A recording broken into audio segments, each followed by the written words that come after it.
Ay, magandang buhay mga kosa. Nandito yung mayabang kong kumpare. Ay! Yung tipong hold up na naman. Hold up na naman, Bisyan! So yan, may na-hold up mga kosa sa likod. So abangan nyo mga kosa yung super bullet na ni SP. This coming season. Baka mananalo siya sa bulik dahil iyak ng iyak.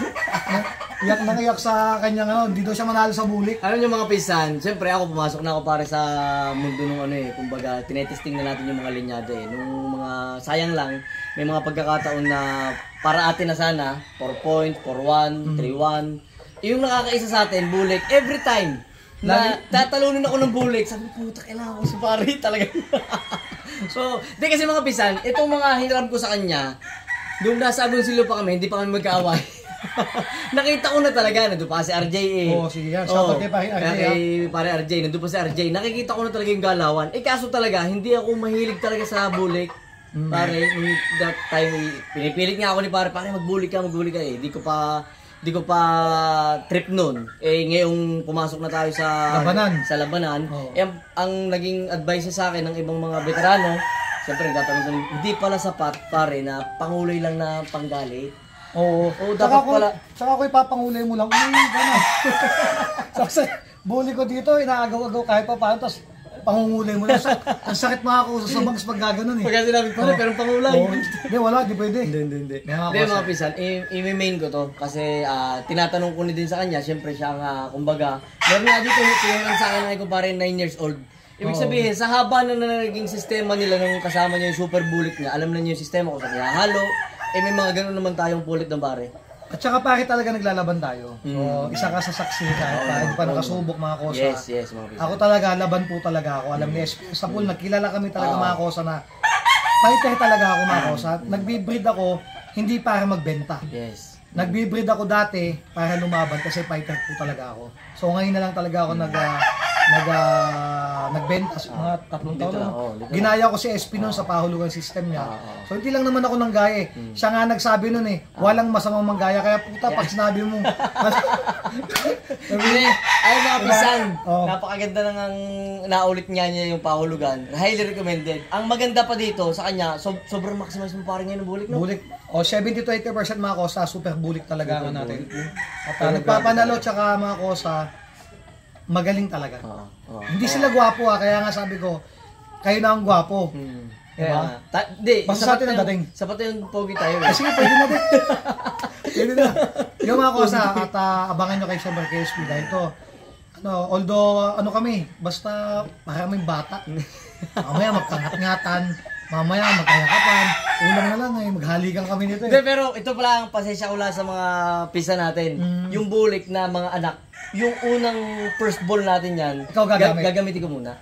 I-maximize ko muna sa, alam niyo. So magbabawi ka sa mga bulik na tumalo sa'yo? Babawi ako kayo. Yan.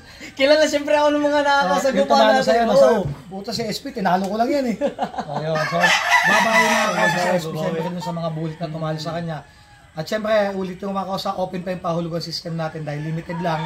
Yan, highly recommended naman tayo syempre ni SP. Hindi ko naman sasabing bulik lang nanalo sa akin dahil ako talaga lahat ng kulay nilalaban ko. Pero more on talaga ako sa bulik tsaka sa panuksukan or puti, tinatawag. Yan, mga kosa. Ano ba ba sabihin sa kanila pare? Hindi, yun nga. Kaya din sa gusto ko mag-bulik na, bukod sa nananalo nga yung kanyang bulik. Maganda rin talaga, base, shout out na kwentuhan ko si Dave Lau sa San Pedro. Hindi raw talaga sapat yung pang-aaraw mo lang. Kailangan talagang kasama sa paglaki. Dahil kilala na nila yung manok. Kumbaga, alam na nila yung babae at lalaki na itsura ng bulik. At saka hindi lang yung pare, hindi lang yung sa bulik lang sa off color. Yung let's say in general na talaga dapat talaga sa farm mo, kung talagang lumalaba ka sa derby, much better talaga mga kosa yung kung lahat ng may kulay meron ka. Mas maganda yon. Or may isasampi o may ispar mo sila dun sa mga pula mo. Dahil kasi meron talagang farm na pula lang ang kanya, wala off color, meron naman off color, wala naman siyang pula. So, mas maganda meron talaga yung pangit sabihin yung pangulay. Basta yung meron kayong lahat ng, hindi ko masasabing lahat ng kulay. Basta yung meron kayong off color sa game farm nyo. Yun lang tsaka pare, lilinawin ko lang din hindi naman ako pumunta dito dahil makakahiram ako. Kumbaga, tayo naman, kahit pa paano pare, nakakapag-ipon, gusto ko rin nag-sort out ako ng kung saan bulik pare. With you all respect sa iyo na hindi mo na ikaw talaga nilapitan ko dahil ayaw mo magpabayad. Ayaw ko kasi pare ng ganun. Gusto ko talaga bibiling ko tapos ganito pero hindi naman sa minamalit ko ibang bulik no. Ang pinakamagandahan lang talaga kaibigan tsaka mo talaga yung ano eh. De, tsaka ano talaga mga kosa, ito may papayo ko sa inyo, maghanap kayo ng ano talaga na trusted breeder talaga. At tsaka minsan kasi pare may buyer na yung gustong bumili sa'yo pero medyo makulit. Yes.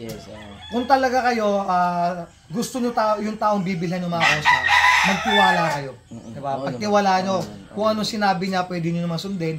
At kung nag-aalinlangan din naman kayo, huwag na kayong bumili dun sa taong yun.